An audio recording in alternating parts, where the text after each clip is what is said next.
김어준의 뉴스공장. 김대중 전 대통령 비자금 제보 당사자 의혹을 받는 박주원 국민의당 최고위원이 이 폭로의 배후로 이용주 의원을, 같은 당 이용주 의원을 지목했습니다. 그래서 당사자 입장 좀 들어보겠습니다. 국민의당 이용주 의원 연결되어 있습니다. 안녕하세요. 오랜만입니다, 의원님. 예, 안녕하십니까. 공대장님, 이용주 의원입니다. 네, 오늘 스튜디오에 직접 모시려고 했는데 일부러 안 나오신 거죠? 아닙니다. 저는 공장님 모이고 다시 한번 또 뵙고 싶습니다. 조만간 다시 나가도록 하겠습니다. 조만간 스튜디오에 나와서 그동안 못한 이야기 좀 나누시고, 오늘은 이 주제로 한정해서 박주원 최고위원이 의원님을 지목을 했어요. 이번 폭로 배우다. 뭐 직접적으로 배우라는 표현을 쓰지 않았지만 애둘러서 사실상 배우로 지목했는데 이 배우 지목에 대해서 어떻게 반론하시겠습니까? 간단히 말씀드리면은 번지수를 잘못 짚었다라고 말씀드리겠습니다. 지금 김대중 전 대통령 비자금 의혹 관련 보도가 지난주 금요일 날 저에게 경향신문 단독 보도 기사로 났지 않습니까? 네. 이제는 음모론의 근거로 저를 지목했다는 것은 경향신문 보도에 제가 관련이 되어 있다, 뭐 그런 취지 정도로 주장이 되는데, 네. 저는 그 보도 내용과 전혀 무관하고 관련 기자들하고도 통화도 해본 적도 없습니다. 저뿐만 아니라 호남 중진들도 알아보니까 경향신문 보도 과정에 전혀 관련이 없다는 내용을 들었습니다. 그렇다고 한다면은 음모론의 배우로서 저를 지목하는 것은 사실과 다를 뿐만 아니라 근거도 없다, 이렇게 말씀드리겠습니다. 그 근거 중에 하나로 당시 판결물 주승용 또 이름도 헷갈리네요. 방금 전에 얘기했었는데 주 전 의원 판결문을 의원님이 요청했다, 이런 얘기가 있거든요. 이 판결문을 요청하신 게 이제 이 선우가 중요한데, 금요일 날 단독 보도 이후에 요청을 하신 건가요? 그건 뭐 객관적으로도 확인이 되고요. 그전에 뭐 제가 이걸 뭐 요청할 리도 없고, 금요일 날 오전에 이미 언론에서 대대적으로 문제가 제기돼 있었고, 네. 거기에 대해서 박주원 최고위원께서 나름대로 자료를 준 거는 맞는데 김대중 대통령 자료라고 준 건 아니다, 이렇게 해명을 했지 않습니까? 네. 그래서 그 내용 중에 보면은 주성용 전 의원의 명예훼손 사건에 대한 판결이 있다는 것이 언급이 되어 있습니다. 네. 법사위 간사이기도 하고 오후에 요청이 예정되어 있어서 어떤 내용인지 확인하기 위해 공식적인 절차를 밟아서 법무부에 주성용 전 의원의 명예훼손 판결문 좀 자료 제출해달라고 해서 받았습니다. 그렇게 그런 보도가 있은 이후에 오후에 의원총회가 있으니까 법사위 간사시니까 그 판결문을 공식적으로 요청해서 받은 것 뿐이지 그 자료를 미리 받아서 흔들었던 게 아니다, 이 말씀이시네요. 예. 그 판결문에는 어떻게 나와 있습니까? 이 관련해서.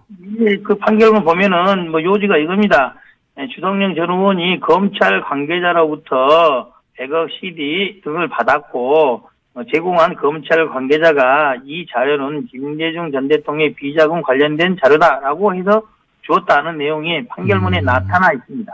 아하, 그러니까 박주원 최고가 본인은 DJ 비자금 자료라고 준 적이 없다, 자료만 줬을 뿐 특정하지 않았다고 했는데 판결문에 이미 DJ 비자금 자료라고 하면서 줬다라고 돼 있다고요? 그렇습니다. 예. 그렇군요. 그리고 그 제보 배후로 지목하면서 무슨 얘기를 했냐면 징계를 요구했다, 이용주 의원이. 그렇기 때문에 배우 중에 한 사람 배우로 의심된다, 뭐 이런 취지의 말을 한 것 같은데.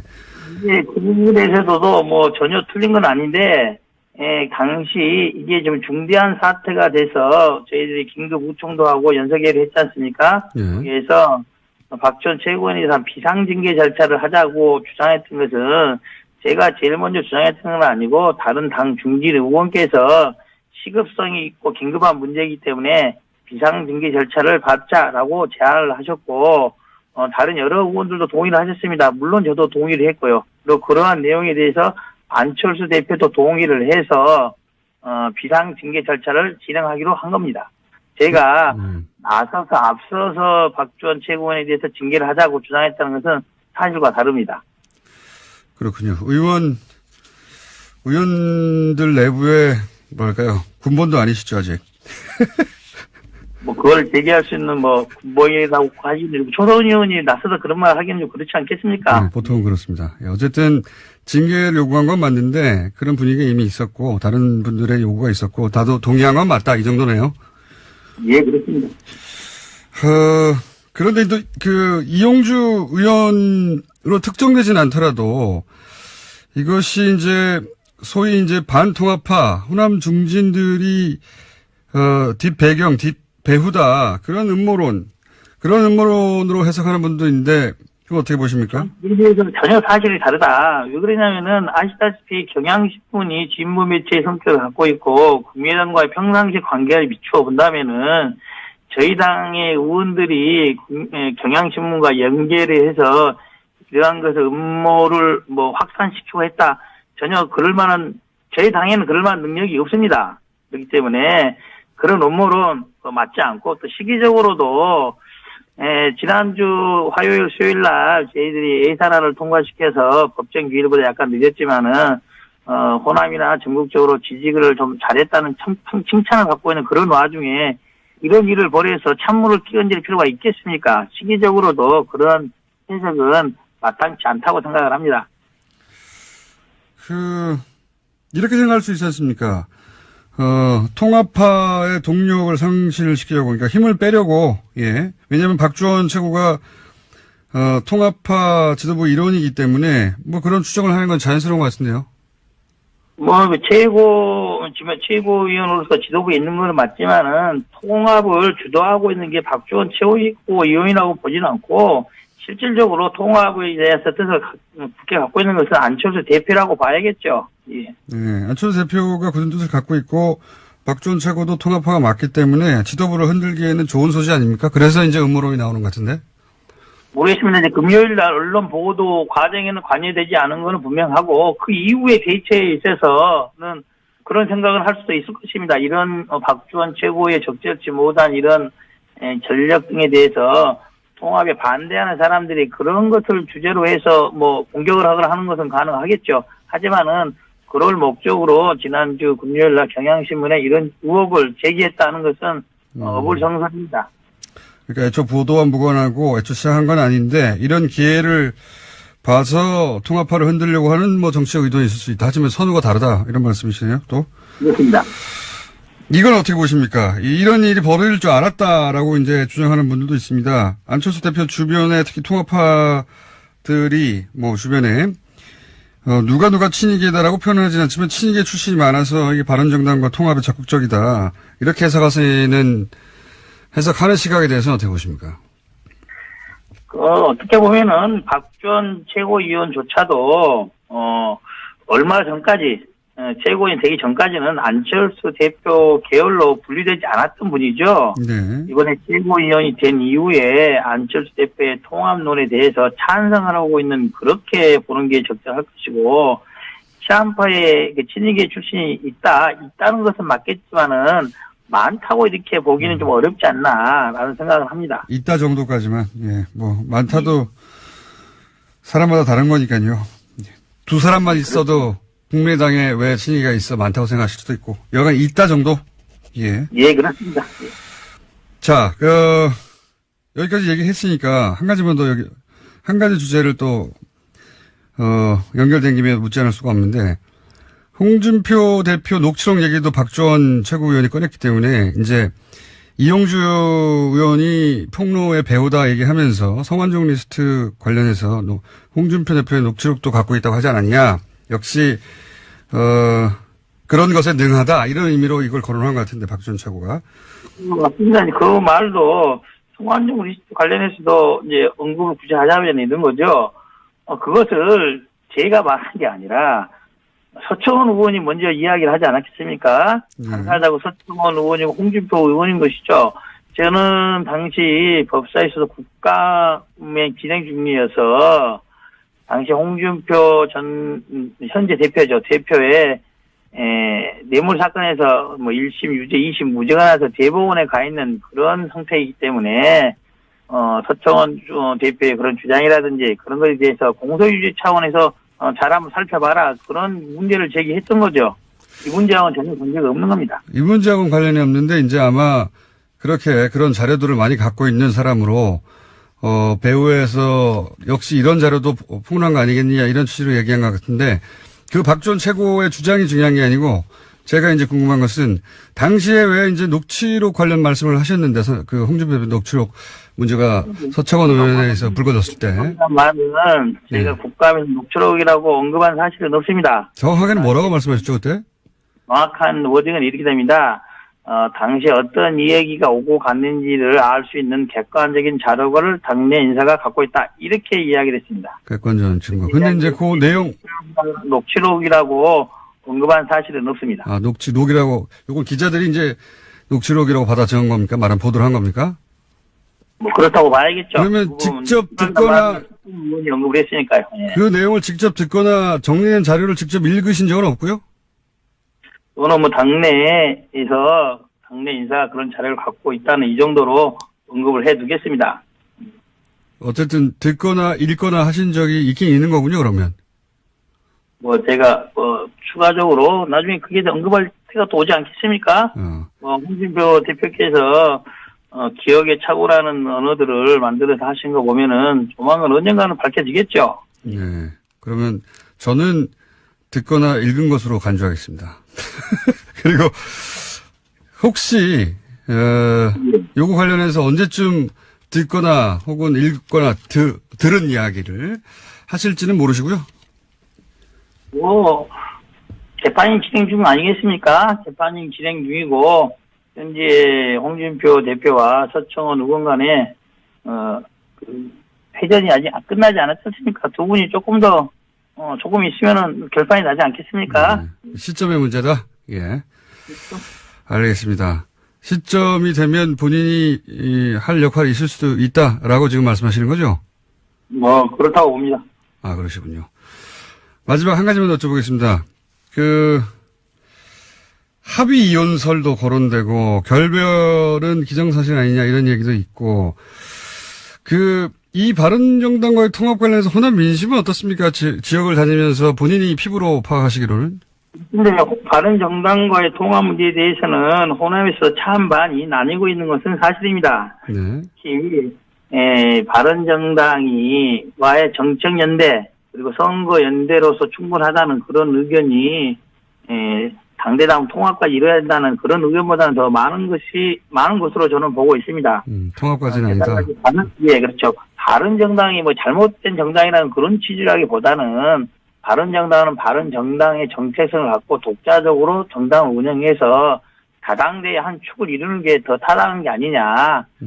국민의당으로서 외연 확장이 필요하지만은 그것은 꼭 바른정당과의 당대당 통합만을 통해서 달성할 수 있는 건 아니다. 고 저는 보고 있습니다. 알겠습니다. 오늘 여기까지 하고요. 저 합의 이혼설은 저희가 박지원 전 대표에게 묻기로 하고요. 다음 시간에는 스튜디오에 꼭 나와주시기 바랍니다. 예. 예, 감사합니다. 네, 지금까지 국민의당 이용주 의원이었습니다. 날이 좋아서, 날이 좋지 않아서, 날이 적당해서 공장장과 함께한 모든 아침이 눈부셨다.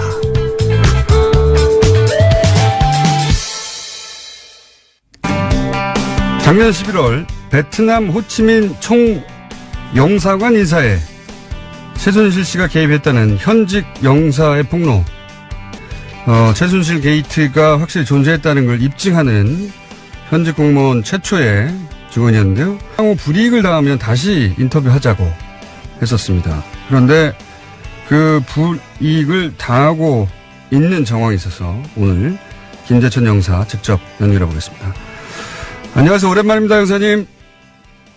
예, 오랜만입니다. 반갑습니다, 공장장님. 네, 예. 조만간 귀국하게 되신다는 얘기를, 명퇴를 하신다는 얘기를 저희가 전해 들어서 그 전에 현직에 계실 때 인터뷰를 하고 그리고 명퇴를 하시기 위해서 한국에 오시면 그때는 스튜디오에 직접 모시기로 긴 시간 예정해 두고 예약해 두고 우선 왜 이런 일이 벌어진지 오늘 간략히 한번 짚어보려고 합니다. JTBC 인터뷰 이후에 어떤 일들이 있었나요? 좀 간략하게 정리해 주시면. JTBC 인터뷰 이후에 뭐 외교부에서 감사가 왔고요. 네. 사실은 이제 세종학당이라고 저희 청년사관하고 이제 문화관광부 산하의 세종학당 재단하고 함께 최초로 운영하는 표준 모델 세종학당이 이제 작년 12월에 오픈을 앞두고 있었는데. 세종학당이라는 사업을 준비하고 있었는데, 예. 예. 네. 그게 이제 전면 백지화 됐고요. 제가 문제를 외교부에 제기해서 외교부에서 이제 감사가 오게 됐는데, 네. 어제 다른 건 대충 하고 저를 집중 감사를 했죠. 그러니까. 어제 제가 저 때문에, 예. 제가 이제 전후를 잘 모르시는 분들을 위해서 잠깐 정리하면, 총영사가 바로 최순실 인사라고 했던 그 총영사입니다. 총영사가 의욕적으로 추진했던 세종학당이 외교부 감사로 중단이 됐는데, 그런데 외교부 감사에서는 그 책임을 오히려 김재천 영사님에게 묻더라, 이런 얘기입니까? 그런데 총영사의 결재를 받고 제가 이제 의욕적으로 추진했던 사업을 이제 총영사께서 이제 없던 걸로 했고요. 외교부에서 무관심하게 있었고, 거기에 대해서 제가 외교부에 지도 감독을 해달라고 했는데, 결국은 제가 저 때문에 이 세종학당이 안 되는 걸로 이제 그게 뒤집어 씌우는 결과가 돼서 저를 감사를 했죠. 약간 이상하게 됐는데. 결론적으로는 그게 다 그냥 아무것도 아닌 그 음해였던 걸로 결정이 났죠. 그러니까 총영사가 결재는 했지만 지금 영사님이 굉장히 중요하게 진행하던 사업이 있었는데, 세종학당이라는 그 세종학당이 합작, 예. 네네. 요 세종학당 사업이 인터뷰 이후에 갑자기 중단이 됐다. 그래서 감사를 요청했는데 거꾸로 영사님 때문에 중단된 것으로 뒤집어 씌우더라, 이런 얘기군요. 예. 감사를 당해야. 제가 말씀하십시오. 세종학당 재단 측에 사실 미안한 마음이 있죠.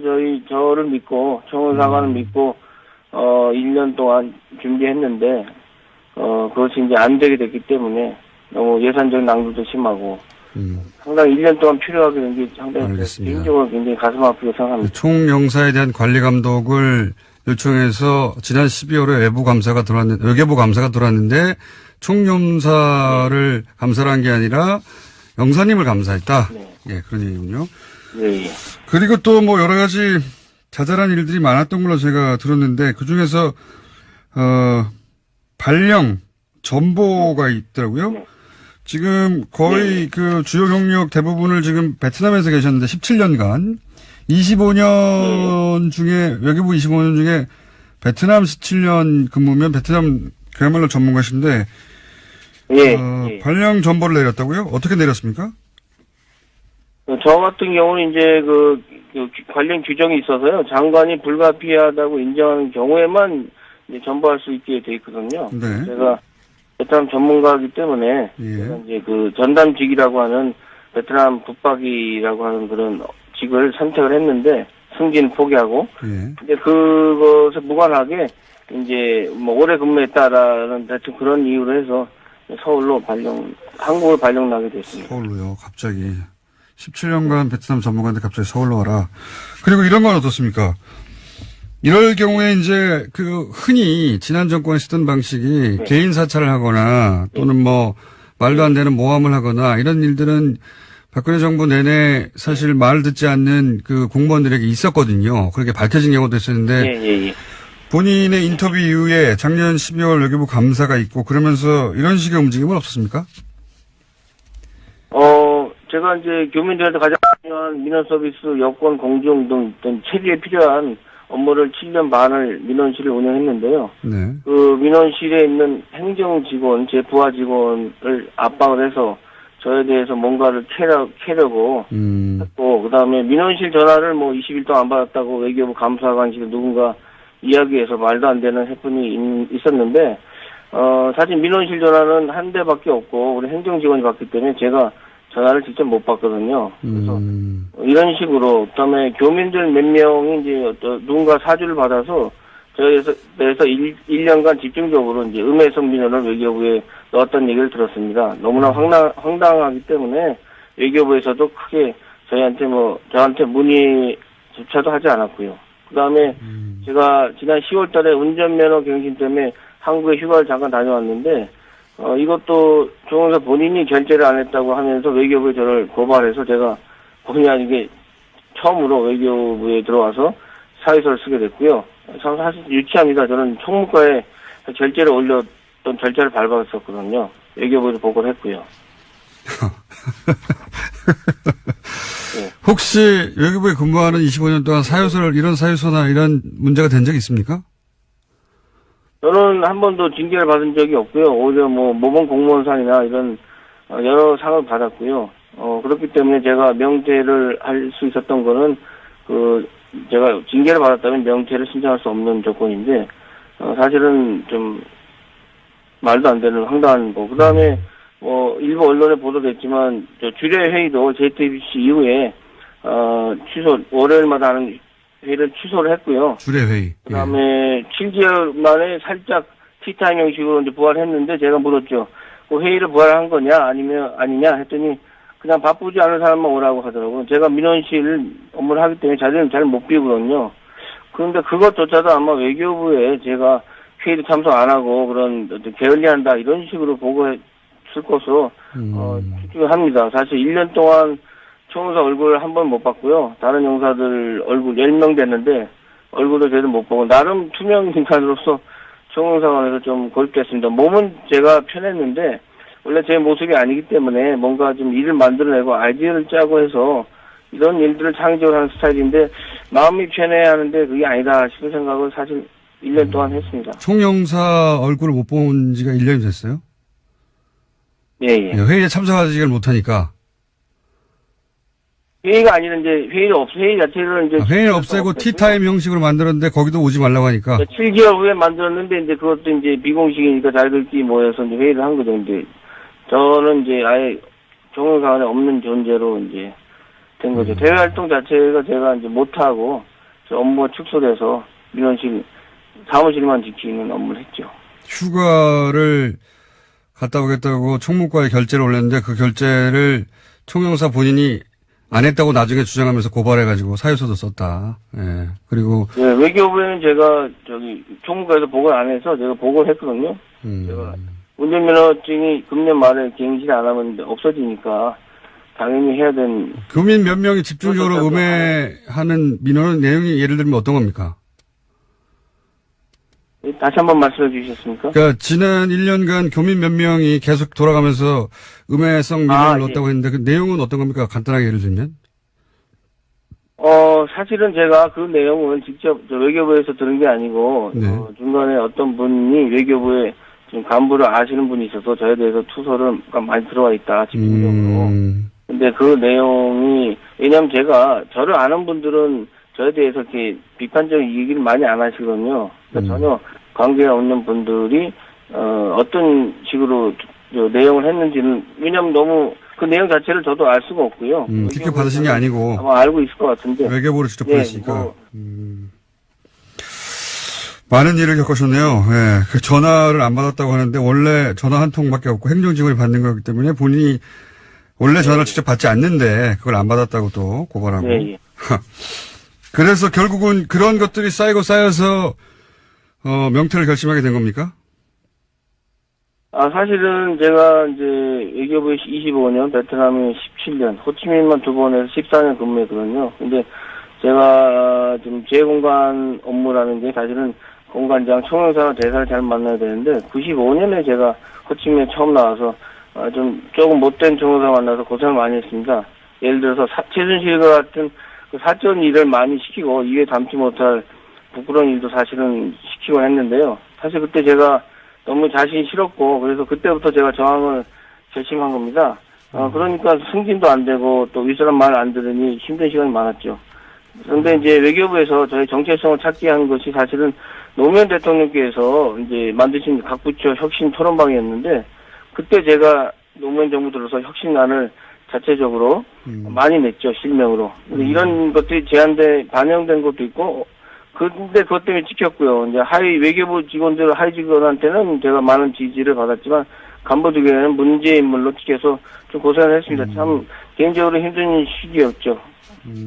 JTBC 인터뷰는 사실 그렇다면 그렇게 쌓여있던 문제의식이 이게 한 번에 터진 거군요. 말하자면. 예, JTBC 인터뷰는 사실 필연적 운명이라고 생각합니다. 그냥 지나칠 수 있었지만 제가 평소에 문제의식을 갖고 비판하고 행동해왔던 이유였기 때문에 그냥 따지지 않고 할 수 있었죠. 사실 외교부에서 사직은 오랫동안 생각했던 거고요.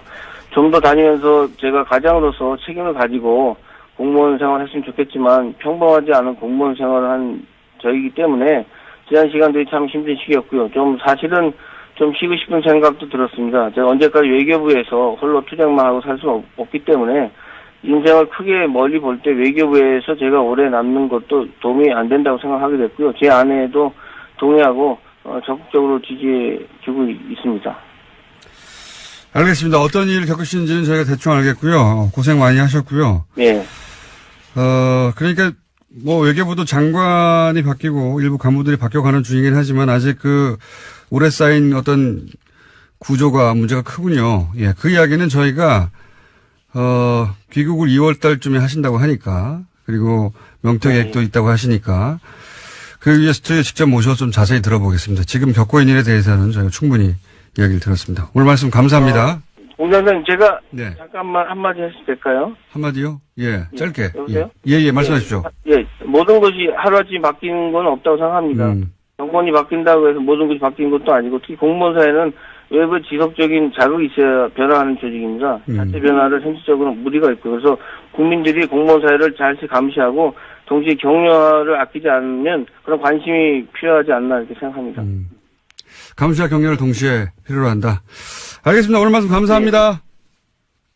예, 감사합니다. 지금까지 김재천 영사였습니다.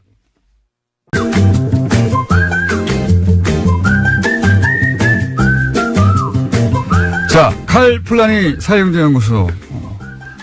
다소 몇 년에 한 번씩 유명해지는 연구소. 정태현 수장님 나오셨습니다. 안녕하십니까? 네, 안녕하세요. 갑자기 베트남 가냐고 물어보셔가지고 아마도 하와이 가느냐는 질문이었던 것 같아요. 그죠? 아, 하와이. 네, 지금 베트남 얘기하도 들어가지고. 네. 하와이. 저희 이제 대표님이 하와이 약속을 했다가 네. 지금 전전긍긍 중이세요. 네. 그럼 뭐 얼마 돈도 별로 안 들 것 같은데 왜 이렇게. 아니, 저 혼자 모르겠는데 저희 작가하고 다 보내야죠. 다 가야지. 다 같이 한 건데. 그리고 이제 여기가 사기업이면 사장의 결단으로 가능하지만 제가 추정하기로는 이게 어쨌든 그 공공기관이기 때문에 예산을 본인은 월급을 월급 그게 있군요. 월급 아이고 뭐 어쩌면 상여금을 받았을 수도 있는데 월급 월급 외에도 그게 있을 거예요. 뭐가 딴 게 예를 들면 뭐 저것은 적금 같은 거. 자, 오늘 주제 뭡니까? 네, 오늘 문재인 케어가 발표가 됐고 8월 9일 날 발표가 됐는데 네. 예, 의사분들이 대규모 시위를 벌였죠. 네, 저도 오늘 오프닝 때 그 얘기 있었는데 예, 집행부가 지도부가 아주 예. 인상적인 분입니다. 예. 그런데 문재인 케어가 뭐냐 하고 그러면 왜 반대하느냐를 간단히 정리해 볼까요? 예. 경제적인 관점에서. 예, 용어를 조금 알아야 되는데 건강보험 보장성이란 말이 있어요. 보장성. 그러니까 우리 보통 감기 걸려서 가면 한 3-4천 원 내거든요. 네. 근데 그건 원래는 10,000원쯤 나왔다는 얘기예요. 그중에 6-7천 원이 보험금이 나온 겁니다. 우리가 보험을 냈으니까. 내고 있는 그게 이제 네. 보장성이에요. 그게 63% 정도인데 네. 그거를 70%까지 올리겠다. 네. 그 얘기는 뭐냐면 보험금을 더 많이 지불하겠다라는 얘기가 되는 거고 그러려면 뭔가를 줄여야 되잖아요.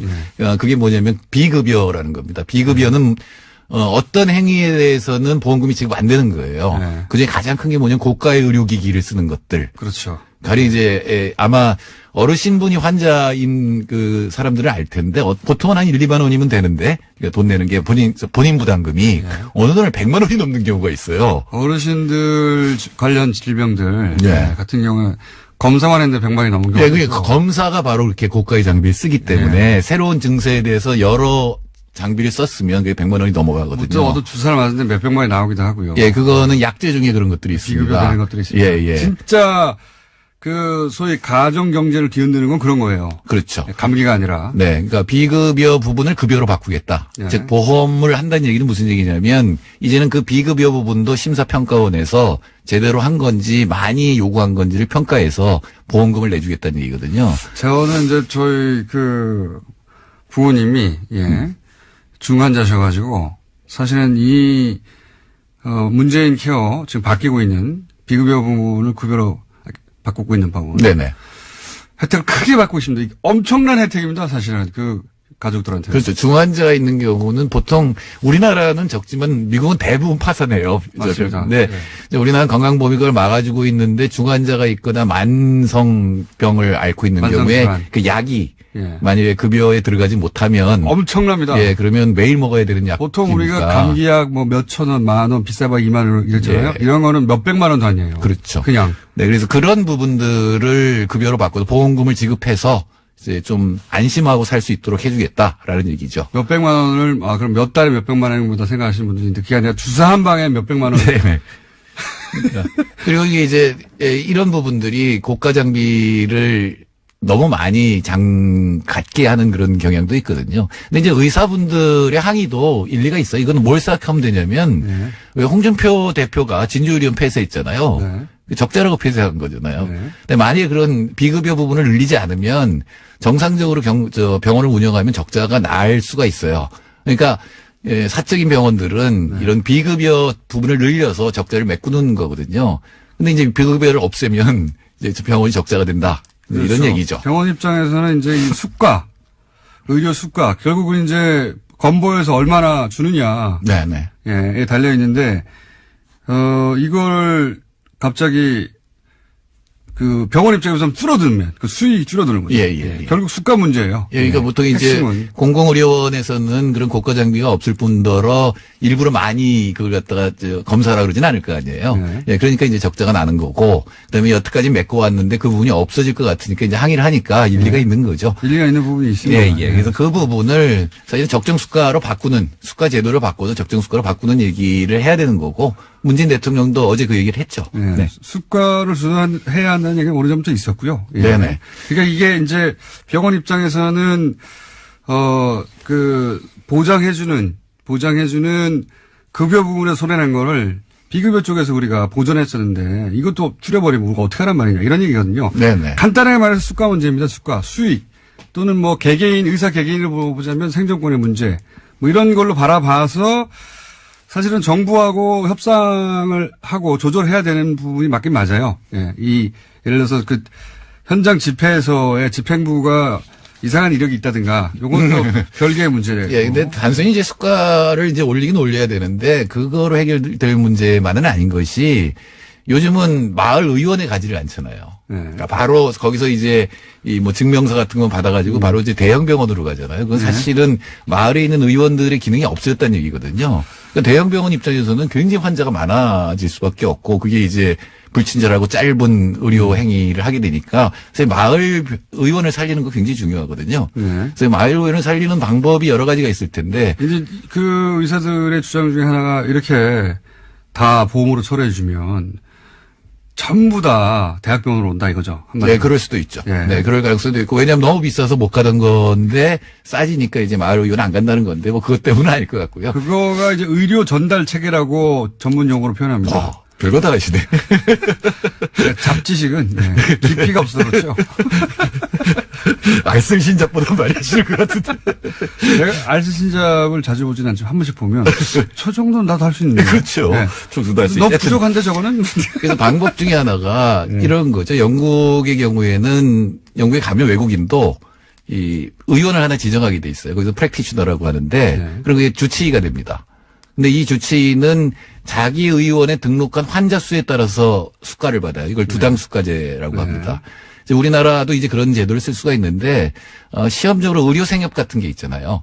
의료생협은 주로 예방 쪽에 더 신경을 쓰는 데고 그 조합원들은 사실은 등록된 환자들이잖아요. 그러면 이 환자 한 명당 1년에 얼마씩 주는 겁니다. 제가 안성의료생협에 가서 물어봤더니 1년에 2만 원만 줘도 훨씬 나은 진료를 할 수 있다. 우리한테는 본격적으로 정착 안 된, 물론 뭐 영국의 의료 시스템에 대해서 비판하는 사람도 있긴 있어요. 그런데 이건 주치의 제도죠. 주치의 제도는 수입할 필요가 있다. 예, 그래 주치의 제도가 왜 필요하냐면 아까 검사를 해서 돈이 많이 나오는데 그건 당연한 것이 이 대형 병원에 있는 의사 나이에 대한 정보가 전혀 없잖아요. 저희 어렸을 때는 한소아과에 우리 삼형제가 10년 이상 갔어요. 맞아요. 그런 게 있었죠. 그러면 그 의사는 우리에 대해서 다 알잖아요. 보면 알죠. 예, 그러면 쓸데없는 검사를 안 해도 된다고. 얼굴색만 보고. 예, 네. 그렇죠. 그냥 가. 필요 없어. 그냥 가. 뭐 먹었니? 그러니까 그런 어떤 정보들이 대형 병원으로 연결되게 하려면 그러니까 신뢰받는 마을 주치 제도 이런 것들이 보완이 돼야 되겠죠.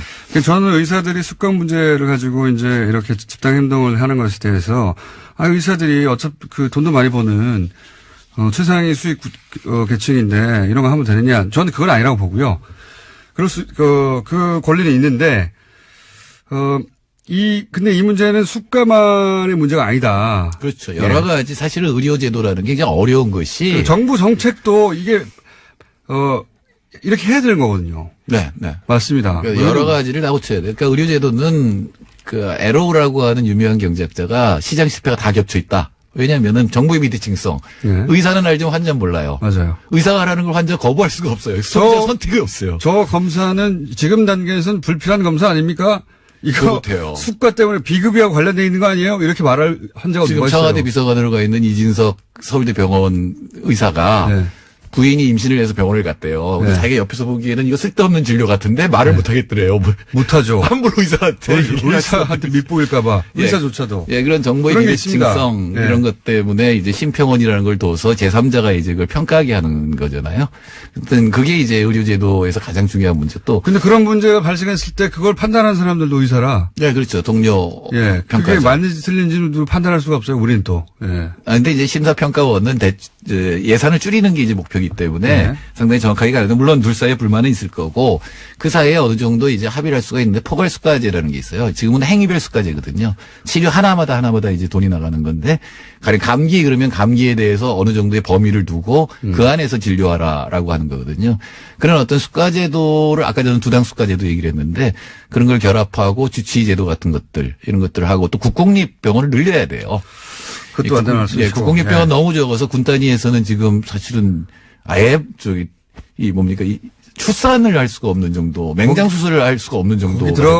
거기 들어가고 싶으면 환자는 많아요. 네. 가까운 데 가야 되죠. 근데 응급실이 없어서 지금 위험하니까 좀 더 병원을 지방에 이제 늘리는 것, 이런 것들이 이제 과제가 되겠죠. 보장해 준다는 말이거든요. 말을 왜 이렇게 도 어렵게 만드나 몰라. 의료 전달 체제를 누가 알아듣습니까? 이러면. 어쨌든. 근데 청소는 다 알아요. 대단한 겁니다. 이런 보장성을 높이는 것도 당연히 필요한 겁니다. 네. 지금 이게 사실은 정말. 진보 쪽에서는 불만인 것이 대통령이 후보 시는 80% 한다 그랬거든요. 70%가 갔으니까. 그러니까요. OECD는 80% 넘는 나라 많거든요. 80% 정도 되죠. 대신에. 그럼 다 망할게요. 또 아셔야 되는 거는 그분들 훨씬 더 의료 보험료를 많이 내요. 우리가 지금 의료 보험료가 낮은 편입니다. 좀 더 내야 됩니다.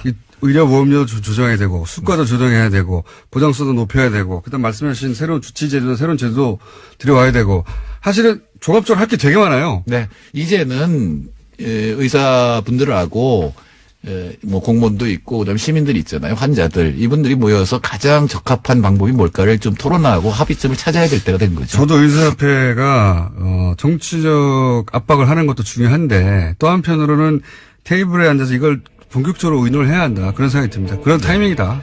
네, 의사분들한테 제가 부탁하고 싶은 거는 뭐만 나오면 사회주의래요. 그 얘기 좀 안 했으면 좋겠어요. 정태인 소장님이었습니다. 안녕. 네.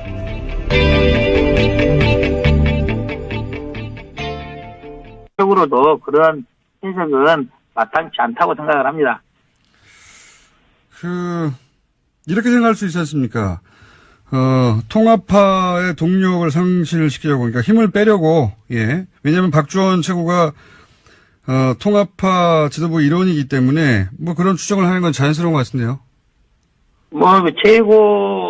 최고위원으로서 지도부에 있는 건 맞지만은, 통합을 주도하고 있는 게 박주원 최고위원이라고 보지는 않고, 실질적으로 통합에 대해서 뜻을 굳게 갖고 있는 것은 안철수 대표라고 봐야겠죠. 예. 네, 안철수 대표가 굳은 뜻을 갖고 있고 박주원 최고도 통합파가 맞기 때문에 지도부를 흔들기에는 좋은 소지 아닙니까? 그래서 이제 음모론이 나오는 것 같은데. 모르겠습니다. 이제 금요일 날 언론 보도 과정에는 관여되지 않은 것은 분명하고 그 이후의 대처에 있어서는 그런 생각을 할 수도 있을 것입니다. 이런 박주원 최고의 적절치 못한 이런 전력 등에 대해서 통합에 반대하는 사람들이 그런 것을 주제로 해서 공격을 하거나 하는 것은 가능하겠죠. 하지만은 그럴 목적으로 지난주 금요일 날 경향신문에 이런 의혹을 제기했다는 것은 어불성설입니다.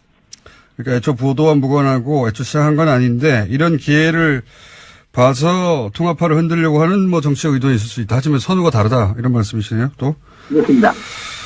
이건 어떻게 보십니까? 이런 일이 벌어질 줄 알았다라고 이제 주장하는 분들도 있습니다. 안철수 대표 주변에 특히 통합파들이 뭐 주변에 누가 친이계다라고 표현은 하진 않지만 친이계 출신이 많아서 이게 바른정당과 통합에 적극적이다. 이렇게 해석하는 시각에 대해서는 어떻게 보십니까? 어떻게 보면은 박지원 최고위원조차도 얼마 전까지 최고위원 되기 전까지는 안철수 대표 계열로 분리되지 않았던 분이죠. 네. 이번에 최고위원이 된 이후에 안철수 대표의 통합론에 대해서 찬성을 하고 있는 그렇게 보는 게 적절할 것이고 시한파에 친이계 출신이 있다는 것은 맞겠지만은 많다고 이렇게 보기는 좀 어렵지 않나라는 생각을 합니다. 있다 정도까지만. 예. 네, 배우 중에 한 사람 배우로 의심된다 뭐 이런 취지의 말을 한 것 같은데.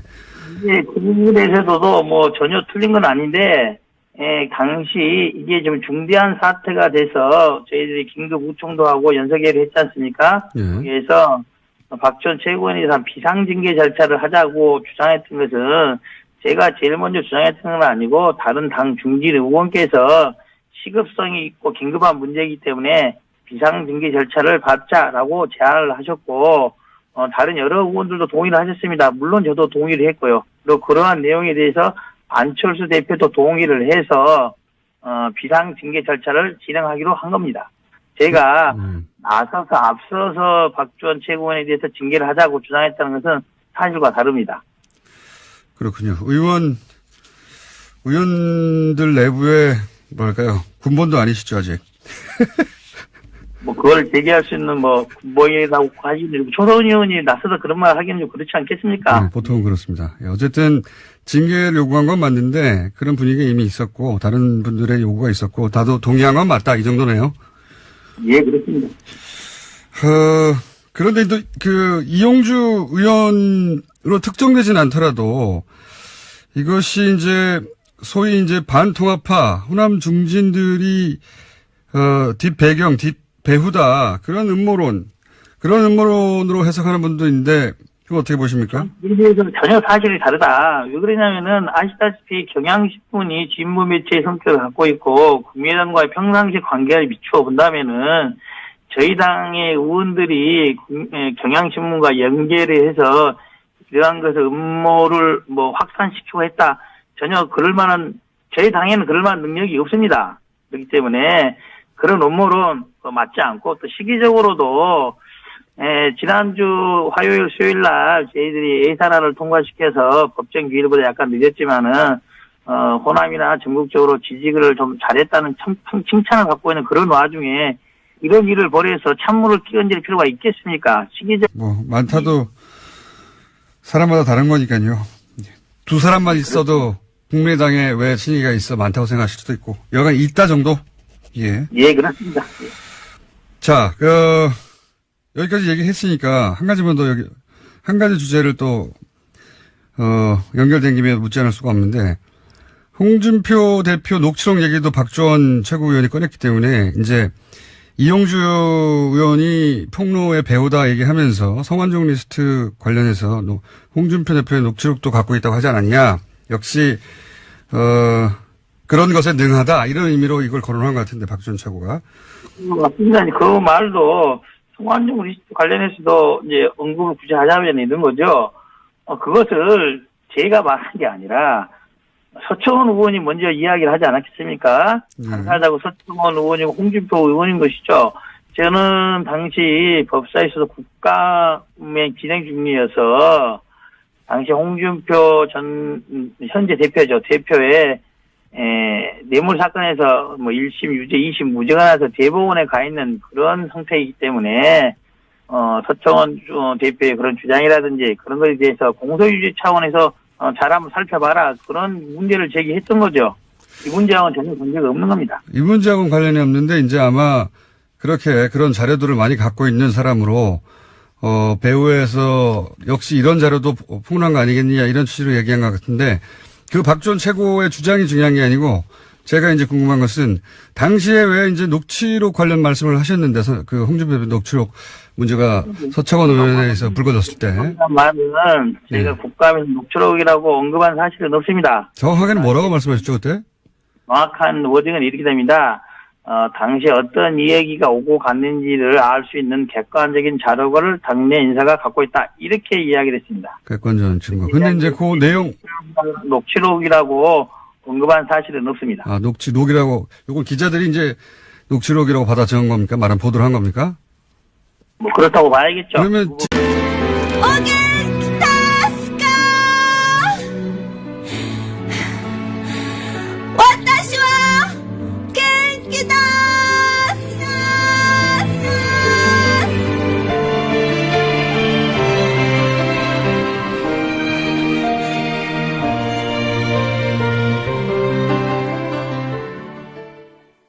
김어준의 뉴스공장.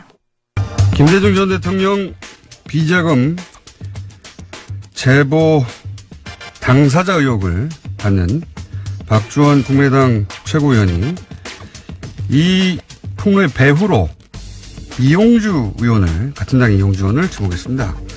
그래서 당사자 입장 좀 들어보겠습니다. 국민의당 이용주 의원 연결되어 있습니다. 안녕하세요. 오랜만입니다, 의원님. 예, 안녕하십니까. 공장장님 이용주 의원입니다. 네, 오늘 스튜디오에 직접 모시려고 했는데 일부러 안 나오신 거죠? 아닙니다. 저도 공장장님 얼굴 다시 한번 또 뵙고 싶습니다.